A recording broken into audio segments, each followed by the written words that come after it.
नमस्कार दोस्तों, स्वागत है आप सभी का क्रैकेट 24/7 पे। और आज हमारे साथ जुड़े हैं एक बहुत ही इम्पॉर्टेंट और बहुत ही खास गेस्ट। आप सभी के लिए मैं इन्हें लेकर आया हूं और आपके साथ साझा करूंगा इनके एक्सपीरियंस। और क्योंकि ये बहुत सही समय है, अभी अभी एमपी पुलिस एग्ज़ाम के रिजल्ट्स आए हुए हैं और सभी बच्चे, बहुत सारे बच्चे क्वालिफाई कर गए हैं और बहुत सारे बच्चे मायूस भी हैं। तो उनकी मायूसी को भी हम दूर करेंगे और जो क्वालिफाई कर गए हैं उनके आगे के क्या प्लान्स हैं, इस पर भी आज आपको बहुत शानदार सजेशंस मिलेंगे। क्योंकि हमारे साथ आज जुड़े हैं कांस्टेबल अजय सूत्रकार जी, जो कि 2017-18 व्यापम के द्वारा एमपी पुलिस की वैकेंसी निकली थी, तो इन्होंने जॉब को क्रैक किया था और वो सेलेक्ट हुए थे। और आज के टाइम पे अजय सूत्रकार जी बरायठा थाना जिला सागर में पदस्थ हैं। तो इनके बारे में आज हम बहुत कुछ जानने वाले हैं और यकीन मानिए दोस्तों, बहुत ही इंस्पिरेशनल ये जर्नी रहने वाली है आज के इंटरव्यू की, तो आपको मिस नहीं करना है। ये मेरा सजेशन रहेगा, पूरा इंटरव्यू देखिएगा। तो सबसे पहले स्वागत है आपका अजय सूत्रकार जी।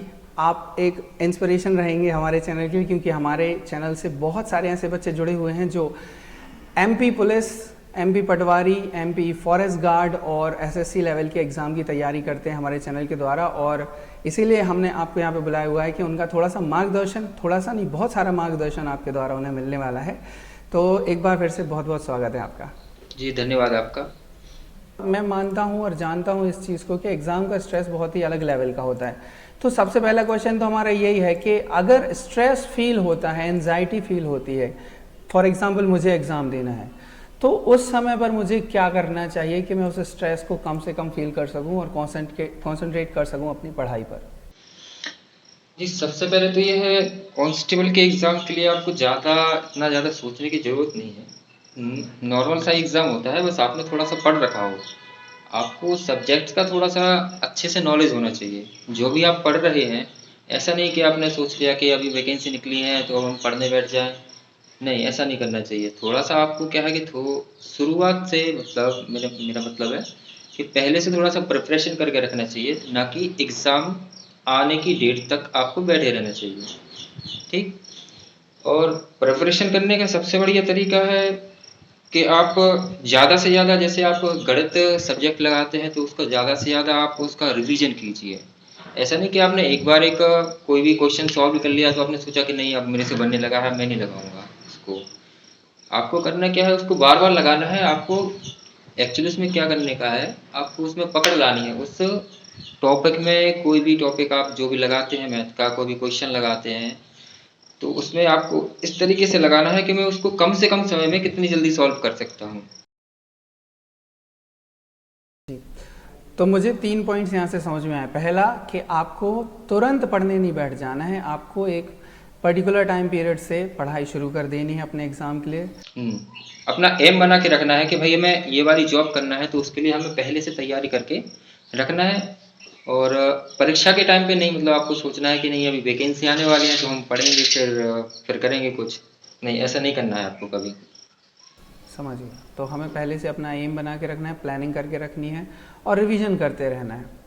तो पहले क्वेश्चन की तरफ बढ़ते हैं। सबसे पहले मैं ये जानना चाहता हूँ कि जो शुरुआत की आपकी पढ़ाई रही है ना, जो 10वीं और 12वीं की जो आपकी पढ़ाई रही है, वो एग्जैक्टली आपने किस शहर से करी है? छतरपुर ज़िले का मेरा नवास है, प्रॉपर रहने वाला हूँ छतरपुर का। और छतरपुर के एक्सीलेंस स्कूल से मैंने पढ़ाई की है, 10th और 12th। साइंस सब्जेक्ट से मेरा 12th थी, 12वीं मैथ से की है मैंने। जी। कि मैंने 12वीं जैसे ही मैथ से की तो मैंने अपना पहले से ही मन बना लिया था कि मुझे पुलिस की जॉब में जाना है। ठीक है। तो मैंने एक्चुअली क्या किया कि 12वीं मैथ से थे तो बीएससी करते हैं लोग बाग 12वीं के बाद जाके। तो मैंने बीएससी ना करके बीए किया, क्योंकि मुझे प्रिपरेशन भी करनी थी कंपटीशन एग्ज़ाम की। तो अगर मैं बीएससी करता तो उतना ज़्यादा कंपटीशन एग्ज़ाम के लिए मैं समय नहीं दे पाता अपना। तो एक्चुअली फिर मैंने बीए किया। और बीए बीए में तो मुझको बीए में एक तो मुझको ये हिस्ट्री वगैरह, हिस्ट्री ज्योग्राफी वगैरह इसका भी नॉलेज हो गया काफ़ी। जो जबकि मैंने पढ़ा नहीं था 12वीं तक इसके बारे में, कुछ भी इतना ज़्यादा नॉलेज नहीं था। तो बीए में जाने से मेरे को इसका ये भी फ़ायदा मिल गया कि जी के मेरा थोड़ा सा अच्छा हो गया। और मैथ वगैरह तो थी ही अच्छी, 12वीं तक मैथ से की है तो। हम्म। समझ गया सर। मतलब हमें यहाँ पे दो फायदे मिले, 12वीं तक मैथमेटिक्स थी तो मैथमेटिक्स का ज्ञान हो गया, और बीए करने से हमें जनरल नॉलेज का ज्ञान हो गया, जो कि दो एक बहुत ही कोर सब्जेक्ट हैं हमारे कंपटीशन एग्ज़ाम्स के, है ना, और किसी भी कंपटीशन एग्ज़ाम की बात करें उसमें। जी, तो अब इसके बाद हमारा अगला प्रश्न ये है कि सर अपना फाइनेंशियल बैकग्राउंड के बारे में थोड़ा सा हमें बताइए, और हम जो आपके पिताजी हैं वो क्या करते हैं उसके बारे में थोड़ा सा हमें जी, आइए। मेरा फाइनेंशियल बैकग्राउंड काफ़ी वीक रहा है। इतना ज़्यादा सपोर्ट नहीं मिल पाया है मेरे को घर से। तो 12th के बाद तो एक्चुअली मैंने पढ़ाई छोड़ दी थी। 2 साल तक मैंने नहीं पढ़ाई की, काम किया है 2 साल तक। फिर काम करने से मेरे को लगा यार, किसी के यहाँ पे काम करते हैं साला 12-12 घंटे तक वहाँ पे वो काम लेता है हमसे, और पैसे बस वो गिने चुने मिलते थे। इतने खर्चा भी नहीं होता, खर्चा भी नहीं निकल पाता था अपना। तो यार क्या हुआ, अंदर से ही कुछ लगने लगा मेरे को, यार कुछ करना चाहिए अपने को। ऐसे तो ज़िंदगी कटेगी नहीं हमारी। मतलब अगर अभी तो अकेले हैं ठीक है, अपना खर्चा चल जाता है, फिर उसके बाद शादी होगी और भी फिर खर्चे आएंगे। अब 1 से 2 होंगे, 3 होंगे, तो फिर खर्चे बढ़ते ही जाएंगे अपने। तो इतने में तो गुजारा हो नहीं पाता। तो अंदर से ही एक फील आया कि भाई अब कुछ करना है। तो 2 साल काम करने के बाद फिर मैंने क्या किया, महाराजी कॉलेज छतरपुर में है, पड़ता है, महाराजी कॉलेज में मैंने एडमिशन लिया। और साथ में अपना बीए भी चलता रहा, और कंपटीशन एग्ज़ाम के लिए मैंने कोचिंग भी ज्वाइन कर ली वहीं पे।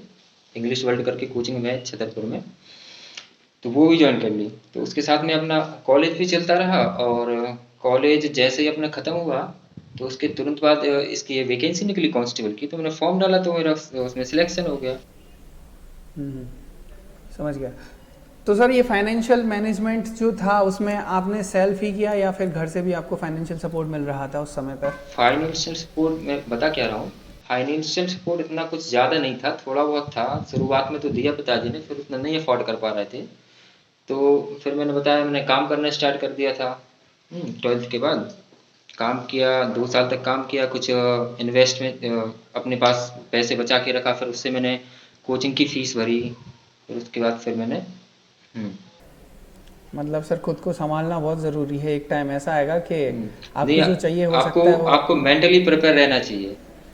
यस, मानसिक गुड। तौर से आपको मजबूत बनना पड़ेगा। अगर आपको किसी जॉब के लिए प्रिपरेशन करनी है तो आपको मानसिक रूप से बहुत ज़्यादा स्ट्रांग होना पड़ेगा। स्ट्रांग बनना होगा, बिल्कुल। और वो उसके लिए कोई आपकी मदद नहीं करेगा, आपको सेल्फ ही वो मोटिवेशन लेकर आना जी पड़ेगा। जी जी। am I right? अब बहुत से आप बोल रहे हैं कि हमारे काफ़ी जो स्टूडेंट्स हैं कि वो गांव में रहते हैं, और कोई खेत में लगा है, कहीं कहीं लगा है, नहीं मिल पाता समय। तो समय निकालना पड़ता है, ऐसा नहीं है। पढ़ने के लिए अपने को समय निकालना पड़ेगा। अब मेरी बात करें तो मैं क्या है, दिन में नहीं पढ़ पाता था बिल्कुल भी। मेरे दिन घर के आसपास बहुत ज़्यादा शोर शराबा होता रहता था, इधर उधर लोग बाग घूमते रहते थे। और एक तो वो मोहल्ला इस तरीके का है कि वहाँ पे पढ़ने का बिल्कुल माहौल है ही नहीं। तो मैं क्या किया करता था कि रात में पढ़ता था, जब सब सो जाते थे रात के 10-11 बजे के बाद, तब मैं पढ़ाई करना स्टार्ट करता था, और सुबह तक पढ़ता था बढ़िया, 4-5 बजे तक। क्या बात है सर, बहुत बढ़िया। तो सर जो हमारे बच्चे, बहुत सारे ऐसे बच्चे हैं जिनके पास पैसे संबंधी समस्याएं हैं, तो कोई सुझाव आप देना चाहेंगे उनको कि भैया कैसा क्या करना है, या कुछ चीज़ें मैनेज करने के लिए?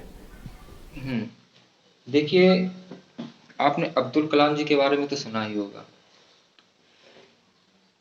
वो अपने बचपन में उनके पास इतने भी पैसे नहीं थे कि वो अपने लिए कपड़े खरीद सके अच्छे से, ठीक है। तो उन्होंने भी पहले परिश्रम किया। तो जब आप किसी रास्ते पर निकल पड़ते हैं तो आपको सपोर्ट करने वाले हजारों लोग मिल जाएंगे। अगर आपका लक्ष्य सही है, आप प्रॉपर तरीके से उस लक्ष्य में आगे बढ़ रहे हैं, तो आपको बहुत से लोग सपोर्ट करने वाले मिल जाएंगे। जब परिवार को पता चला कि आपकी आपकी पुलिस में जॉब लग गई है, तब उनकी क्या प्रतिक्रिया रही सर? अब देखिए, स्वाभाविक सी बात है यार कि जब आपके परिवार में कोई गवर्नमेंट जॉब में ना हो और कोई पहला व्यक्ति आपका गवर्नमेंट जॉब में जाता है, तो सभी को खुशी होती है। तो खुशी तो घर वालों को बहुत हुई थी, क्योंकि मैं अपने परिवार में पहला एक बंदा हूँ जो अभी गवर्नमेंट जॉब में हूँ। हम्म, बहुत बढ़िया। तो आपने ये तो हमें बता ही दिया कि परीक्षा की तैयारी आप कैसे करते थे। आप दिन में काम करते थे और अपनी जो स्कूल कॉलेजेस की पढ़ाई है वो करते थे, और रात में तैयारी भी करते थे, और साथ में फिर आपने समय निकाला फिजिकल की तैयारी करने के लिए भी, राइट? तो इसके अलावा अगर मैं बात करूं तो एग्जैक्टली आपने एक बार आवर्स में दोबारा बताइए सर, कितने घंटे पढ़ाई करते थे लगभग आप? देखिए पढ़ाई आप अच्छा मेरी बात करें तो मैं तो मात्र 5 से 6 घंटे दिन में पढ़ पाता था, मतलब दिन में तो नहीं पढ़ पाता, रात में पढ़ पाता था। लेकिन जो भी पढ़ाई करता था मैं फुल फोकस एकदम कॉन्सेंट्रेट होकर पढ़ाई करता था। ये नहीं कि मतलब मोबाइल चला लिया कुछ और भी कर लिया साथ में, नहीं। अगर आप पढ़ने बैठ रहे हैं तो बिल्कुल फोकस होके आप जिस चीज़ के बारे में पढ़ रहे हैं उसके ऊपर पूरी तरीके से गौर करके पढ़ें। तो आप जो 2 घंटे में भी पढ़ते हैं तो वो आपका कम से कम नहीं तो 4-5 घंटे के बराबर तो हो जाएगा जो आपने 2 घंटे में पढ़ा है, अगर आप अपने मन को इधर उधर ना भटकाएं, कॉन्सेंट्रेट होके पढ़ें। ये चीज़ तो बिल्कुल ट्रू है सर। अगर आप 6 घंटे के नाम पर सिर्फ बैठे हुए हैं टेबल के ऊपर और किताब को घूर रहे हैं तो उसे पढ़ाई तो नहीं कह सकते। अगर आप लिटरली 6 घंटे में से 2 घंटे भी मन लगा के अच्छे से पढ़ाई कर लेते तो बहुत कुछ अंदर चला जाएगा। जी जी, वो आपके क्या है मस्तिष्क में बैठ जाता है अच्छी तरीके से। इसके अलावा सर परीक्षा में जो स्कोर करने के लिए कुछ लोग बुक्स का भी पूछते हैं कि हम किस बुक को रेफ़र करें, तो ऐसी कोई बुक आप सजेस्ट करना चाहेंगे बच्चों के लिए किसी किताब को कि इस किताब से पढ़ो बेटर है ये? हम्म, जी देखिए बुक्स का तो ऐसा है कि आप कोई भी बुक्स पढ़ें लेकिन आपके कॉन्सेप्ट क्लियर होने चाहिए, ठीक है। वैसे अगर मैं अपनी बात करूं तो मैंने तो बेसिकली आर एस अग्रवाल जो आती है अपनी अंक गणित, उससे मैंने गणित के लिए प्रिपरेशन की, लेकिन उसके अलावा ऐसा नहीं है, उसमें बेसिक्स चीज़ें मैंने काफ़ी सीखी और उसके बाद में मैंने और जो भी किताबें मिल जाती थी क्या बोलते हैं क्वेश्चन पेपर भी मिल जाते थे और कोई भी किताब मिल जाती थी तो उसमें से अपन उसके क्वेश्चंस वगैरह सॉल्व कर देते हैं, ठीक है। और जो अपने पुलिस के पुराने पेपर भी हुए हैं मैंने उनको भी उठाया, मतलब डाउनलोड करे वहाँ से नेट से, उनको देखा, उनमें क्वेश्चन देखे किस तरीके से आ रहे हैं, रीजनिंग के जीके के मैथ्स के भी क्वेश्चन, फिर उनको भी हल किया, फिर उससे रिलेटेड क्वेश्चन भी मैंने हल किए, तो उससे मुझे काफ़ी फ़ायदा हुआ। समझ गया। मतलब बेसिकली दो मेन चीज़ें इंपॉर्टेंट हैं। एक, अगर आपको बेसिक अच्छा स्ट्रॉन्ग करना है तो आप जनरली किसी भी बुक को उठा लें, लेकिन मैथमेटिक्स में आर एस अग्रवाल का नाम काफ़ी चलता है। और दूसरा सबसे इंपॉर्टेंट पार्ट है previous year sample papers, question papers उठाइए और उन्हें हल कीजिए, क्योंकि वो तो रामबाण रहने वाला है। Right sir? ठीक है सर। इसके अलावा जो आपकी ये भी आपने हमें बताई दिया कि मानसिक स्थिति क्या रही थी जब हमारा एक बार नहीं हो पाया था। हमारे जो सर फ्यूचर के उम्मीदवार हैं, जो कंटेस्टेंट हैं, कुछ लोग ऐसे हैं, अभी आपको ये दो अलग अलग सजेशन मुझे आपसे चाहिए। एक जो क्वालिफाई कर गए हैं हमारा मेन एग्ज़ाम, अब उनका बचा है मेडिकल और फिजिकल, क्योंकि आपको दोनों एक्सपीरियंस है, नहीं होने का भी और होने का भी। राइट? तो एक सजेशन पहले आप उन्हें बताइए, क्या सजेशन देंगे जिनका ऑलरेडी एक एग्ज़ाम निकल गया है, उनका सेकंड लेवल बाकी है, और जिनका दोनों लेवल नहीं निकला है उनके लिए क्या सजेशन है, इसके बारे में भी बताइए सर। देखिए पहले तो मैं उनको बहुत बहुत बधाई देना चाहता हूँ जिनका प्री निकल गया है, मेरी ओर से बहुत बहुत शुभकामनाएं उनको। और मैं उनको यही सलाह देना चाहता हूँ कि अब आपका होना है फिजिकल, तो आपको फिजिकल की तैयारी बहुत अच्छे से करनी है और प्रॉपर तरीके से ग्राउंड पे जाके रनिंग रनिंग इसमें सबसे इम्पोर्टेंट रहती है, ठीक है। आपको 2 मिनट 45 सेकंड दिए जाएंगे ग्राउंड 800 मीटर के लिए, मतलब ग्राउंड का एक चक्कर 400 मीटर का रहता है, तो आपको कुल मिला के 800 मीटर 2 मिनट 45 सेकंड में कवर करने हैं, ठीक है। तो इसके लिए आपको प्रिपरेशन के लिए सबसे पहली बात तो अगर आप रनिंग की तैयारी कर रहे हैं तो रनिंग के लिए आपको एकदम से जाके नहीं दौड़ने लगना है, ठीक है। पहले अपनी बॉडी को उसके लिए प्रिपेयर करना है कि हमें इतनी 800 मीटर दौड़ना है इतने सेकंड या इतने मिनट में, तो उसके लिए पहले अपनी बॉडी को स्ट्रांग बनाएं। उसके लिए आपको क्या करना पड़ेगा, उसके लिए आप जाएं ग्राउंड पे, बढ़िया सुबह से जाएं या शाम को जाएं जब आपको समय मिले, तो पहले धीरे धीरे दौड़ना स्टार्ट करें।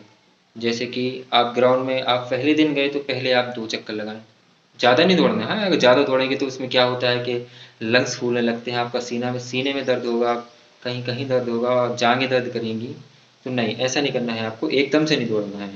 आपको वहाँ जाके पहले तो वार्म अप करना है। वार्म अप के लिए आप एक्सरसाइज थोड़ी बहुत करें जिससे आपके हाथ पैरों की नसें जो है वो थोड़ी सी खुलें। फिर उसके बाद आपको हल्के हल्के पैरों से दौड़ना है और आपको फिर ऐसे ऐसे करके क्या करना है कि धीरे धीरे अपने को ग्राउंड के राउंड बढ़ाने हैं, और राउंड धीरे धीरे बढ़ा के फिर आपको उसके बाद फिर आपको तेज दौड़ना स्टार्ट करना है। तो लगभग आपको एक 5 से 6 दिन लगेंगे थोड़ा सा उसमें रूटीन में आने के लिए, बट हो जाएगा। आप ना मानो तो 1 महीने में आपकी रनिंग अगर आप प्रॉपर तरीके से करेंगे तो 1 महीने में आप 2 मिनट 45 सेकंड में 800 मीटर कवर करने लगेंगे। और और उनका बताएं जिनका नहीं निकला है टेस्ट, उनके बारे में मैं कहना चाहूँगा कि परेशान होने की ज़रूरत नहीं है। अभी मध्य प्रदेश सरकार ने 6000 वैकेंसियाँ फिर से निकाली हैं, तो आपको डिमोटिवेट होके नहीं बैठना है।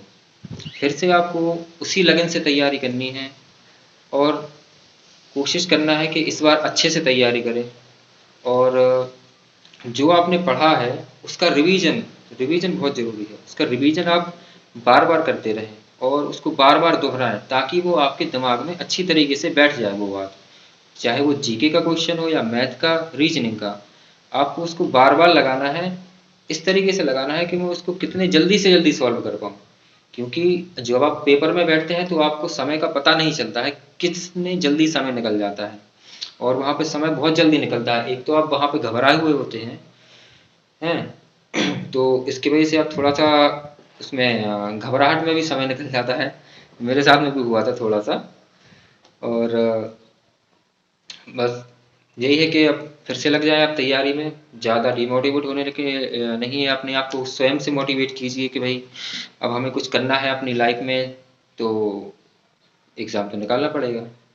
देखिए, टैटू का मैं बताऊं, जो हाथों पे लोग बाग अपने टैटू वगैरह बनवा लेते हैं, हम्म। उसी की बात कर रहे हैं ना आप? जी हाँ, जी हाँ। जी, तो उससे आपको कोई दिक्कत नहीं है। ये टैटू हम्म। वगैरह जो होते हैं अपने, जो हम्म। अगर कोई सेना में जाना चाहता है तो उसमें वहाँ पे इतना चेक करते हैं। पुलिस महकमे में इतना ज़्यादा इसको उतना गौर नहीं करते, मतलब करते ही नहीं है, मतलब इससे कोई उनको मतलब नहीं रहता है। सिर्फ अगर आपकी फिजिकल की बात करें तो इसमें आपके जो मेडिकल होता है, फिजिकल तो ठीक है आप निकाल लोगे, उसमें रनिंग होगी आपकी 800 मीटर की, और लॉन्ग जंप होता है, और क्या होता है, गोला गोला यानी गोला फेंकना, शॉट पुट। ठीक, तो ये सब निकालने के बाद आपका मेडिकल होगा, तो मेडिकल में आपकी सिर्फ हाइट देखेंगे और आपका चेस्ट चेस्ट चेक किया जाएगा, और नौकनी नौकनी नौकनी समझ सकते हैं? नौकनी मतलब ये होती है जो घुटनों के पास आपको पंजे के बल सीधा दोनों पंजे मिला के खड़ा कर देते हैं, और यहाँ पे नौकनी में स्पेस होना चाहिए आपका, वो चेक करते हैं। ठीक है, हाँ। और इसके अलावा इतना कुछ ज़्यादा मेडिकल में पुलिस में चेक नहीं किया जाता है। हम्म। हम्म, चलिए, समझ गया, बहुत अच्छा। तो सर, मेन चीज़ ये है कि जो भविष्य के हमारे उम्मीदवार हैं वो हौसला रखें और अपनी तैयारी को बिल्कुल भी ना छोड़ें, क्योंकि ये सिर्फ एक शुरुआत है, अंत नहीं है। राइट। और सर जी जी, बोलिए बोलिए बोलिए। मेरा सर एक और आखिरी प्रश्न ये है कि देखिए, एक अलग ही फील रहा होगा आपका जब आप पहली बार आपके सामने वर्दी आई होगी उसे पहनने का। क्या क्या महसूस हुआ था आपको वर्दी को देख के, जब पहली बार आपके सामने वर्दी आई थी तैयार होके?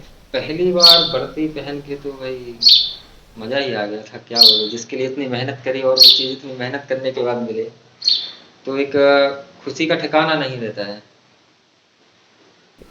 और मैं हम सभी चाहते हैं कि हमारे जितने भी बच्चे अभी एग्ज़ाम दे रहे हैं, जिनका क्वालिफाई हो गया और जिनका नहीं भी हुआ है, बट वो फ्यूचर में पुलिस की नौकरी करना चाहते हैं, डेफिनेटली उन्हें भी वही फीलिंग आए जो आपको आई होगी पहली बार में। और मुझे तो लगता है हर बार जब आप पहनते होंगे तो आपको वही प्राउड फील आता होगा। और डेफिनेटली, क्योंकि जब कोई एक वर्दी वाले इंसान को देखता है तो वो एक डिसिप्लिन में आ जाता है ऑटोमेटिकली, बिना बोले। कोई भी व्यक्ति की बात करें तो कहीं ना कहीं एक छाप है उस चीज़ में। जी, बोलिए बोलिए। जब आप पुलिस महकमे में जाएंगे तो आपको 6-9 महीने की ट्रेनिंग जो होती है वो यही आपको डिसिप्लिन सिखाया जाता है, और ये आपका डिसिप्लिन जो 9 महीने में आपको सिखाया जाता है वो आपके जीवन पर्यंत आपके साथ रहता है। बहुत बढ़िया। तो सर, जैसे एक पुलिस, अगर मैं एक बिल्कुल आसान शब्दों में समझना चाहता हूँ, उसमें मुझे कोई बहुत बड़े बड़े शब्द नहीं चाहिए, कि अगर एक पुलिस की बात करें तो उसकी क्या जिम्मेदारियां हैं समाज को लेकर या देश को लेकर या किसी भी चीज़ को लेकर, जगह को लेकर, क्या जिम्मेदारियां होनी चाहिए एक पुलिस देखिए, की? पुलिस की ज़िम्मेदारियाँ तो बहुत हैं, लेकिन पुलिस का मुख्य रूप से जो काम है, अपराधों की रोकथाम। देखिए, आजकल क्या हो रहा है कि नए-नए तरीके से लोग बाग अपराध कर रहे हैं। अपराध करने के नए-नए तरीके आ रहे हैं, कुछ पुराने भी हैं, उस तरीके से भी करते हैं। और पुलिस का ऐसा नहीं है, पुलिस की छवि एक्चुअली क्या है कि बहुत लोग पुलिस को बहुत खराब मानते हैं, ठीक है ना? तो अब देखिए भाई, अपना-अपना विचार है, जो लोग जैसा देखते हैं, वो वैसा समझते हैं, ठीक है? तो पुलिस को पुलिस एक तो क्या है, अपना काम अपने तरीके से करती है। नहीं, अगर लोगों के तरीके से करेगी, तो फिर पुलिस अपना काम भी ना कर पाएगी। तो इसलिए बिल्कुल यार, डिसिप्लिन में हुँ, तो एक स्ट्रिक्टनेस होना ज़रूरी होती है, डिसिप्लिन मेंटेन कराना बहुत ज़रूरी होता है। और सिक्योरिटी की बात है सर, तो सोशल सिक्योरिटी की बात है तो वहाँ स्ट्रिक्टनेस होनी ज़रूरी है, क्योंकि वो भी जनता के लिए ही हो रहा है ना? और दूसरी चीज़ सर ये है कि बहुत सारे ऐसे इन्फ्लुएंसर्स हैं, कुछ ऐसे इन्फ्लुएंसर्स हैं जो पॉजिटिव इन्फ्लुएंस फैलाते हैं पुलिस का, और कुछ ऐसे इन्फ्लुएंसर्स हैं जो नेगेटिव इन्फ्लुएंस फैलाते हैं। आप एक सिंपल एग्जांपल मूवी का ले लीजिए, कुछ मूवीज़ में पॉजिटिव रोल दिखाया जाता है पुलिस का और कुछ मूवी में नेगेटिव रोल, तो लोग अपना ओपिनियन बनाते हैं, उसका हम कुछ नहीं कर सकते sir, right? Okay sir, one last question. हाँ जी, आप कुछ जी। कहना चाह रहे हैं? मैं कहना ये चाहता हूँ कि देखिए, हमारे हाथ में 5 उँगलियाँ होती हैं। अब 5 उँगलियाँ एक सी तो होती नहीं हैं। तो अब इसी तरीके से अब पुलिस विभाग है, इतना बड़ा महकमा है, तो हर प्रकार के व्यक्ति इसमें रहते हैं। लेकिन ऐसा नहीं है कि 2-4 लोगों की वजह से पुलिस महकमे का नाम थोड़ा-सा खराब हो जाता है। लेकिन बिल्कुल बिल्कुल ज़्यादातर लोग इसमें अच्छे ही हैं।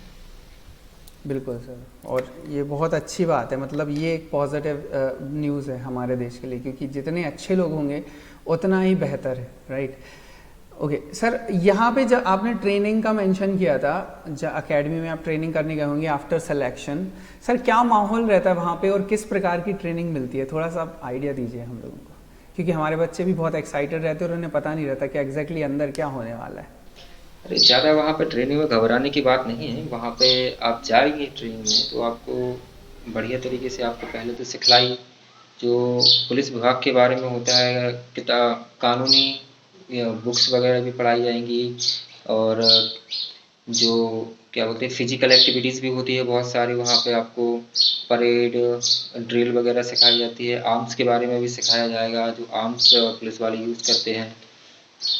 और पीटी परेड वगैरह, परेड जो होती हैं, परेड में आपको किस तरीके से चलना सिखाया जाता है, तो उसके लिए आपकी परेड कराई जाती है वहाँ पे, ठीक। और इंडोर क्लासेस भी लगती हैं, तो क्लासों में आपको बुक्स के द्वारा जो आईपीसी की होती हैं धाराएं, सीआरपीसी की होती हैं पुलिस विभाग में। और साइबर क्राइम से संबंधित भी आपको काफ़ी जानकारी मिलेगी वहाँ पे। पुलिस विभाग क्या है, पुलिस के बारे में जानकारी मिलेगी, बुक्स रहती हैं। तो इसके बारे में आपको सब कुछ वहाँ पे 9 महीने के अंदर ट्रेनिंग के दौरान सब कुछ सिखाया जाता है। क्या बात है सर, बहुत बढ़िया। तो एक बहुत ही शानदार, मतलब वहाँ एक्सपीरियंस रहता है और बहुत सारा नॉलेज मिलता है, मतलब कुल मिला के। अब ट्रेनिंग में जाते हैं तो काफ़ी पूरे मध्य प्रदेश के बाहर के भी बच्चे आते हैं, तो वहाँ पे आपको सभी प्रकार के लोग मिलेंगे वहाँ पे। सर जैसे कि प्रमोशन की बात करें तो प्रमोशन पॉसिबल होता है कांस्टेबल के बाद? जी, प्रमोशन होता है। प्रमोशन तो हर विभाग में होता है, लेकिन अभी कुछ समय से क्या है कि जो आरक्षण वाला मुद्दा चल रहा था, तो उसकी वजह से अभी प्रमोशन रुके हुए थे पुलिस विभाग में, और हर विभाग में भी, काफ़ी विभागों में रुके हुए थे। तो अब थोड़ा सा वो मुद्दा जो सुलझने पे आया है, तो प्रमोशन होने लगे हैं। अभी रिसेंटली, अभी लास्ट लास्ट ईयर में प्रमोशन हुए हैं काफ़ी लोगों के। जो आरक्षक थे वो प्रधान आरक्षक हुए हैं, जो प्रधान आरक्षक थे वो सहायक उप निरीक्षक हुए हैं, जो सहायक उप निरीक्षक थे वो उप निरीक्षक के पदों पे प्रमोट किए गए हैं। तो अब धीरे धीरे मतलब प्रमोशन होते जा रहे हैं। अच्छा, मतलब कि कांस्टेबल से हेड कांस्टेबल, हेड कांस्टेबल से एएसआई, असिस्टेंट सब इंस्पेक्टर। जी जी, उसी को बोलते हैं असिस्टेंट सब अच्छा, इंस्पेक्टर। जी जी। समझ गया। और फिर एसआई पे, राइट, इस तरीके से चलती हैं चीज़ें जी। क्या बच्चों को थोड़ा सा नॉलेज के पॉइंट ऑफ व्यू से सर मैं पूछ रहा था कि एग्जैक्टली क्या स्कोप्स रहते हैं। तो आई थिंक सर मैंने तो मैक्सिमम इंक्वायरीज पूछ ली। अब बच्चों का भी जो भी इंक्वायरी होंगी देखते हैं, अगर पॉसिबल हो सका तो हम आपसे डेफिनेटली कनेक्ट करेंगे और उनकी इंक्वायरीज आप तक डालेंगे। और आई होप कि आप थोड़ा सा समय निकालेंगे। आज तो आपने बहुत सारा समय निकाला क्रैकेट 24/7 के लिए और हमारे बच्चों के लिए। तो सर बहुत बहुत धन्यवाद हमारे साथ जुड़ने के लिए। आई होप हमने आपको ज़्यादा तंग नहीं किया होगा सवालों से, और लगातार आपसे मोटिवेशन और इंटरेस्टिंग सजेशंस मिलते रहेंगे हमारे बच्चों के लिए उनके करियर को लेकर। जी, बहुत बहुत धन्यवाद आपका।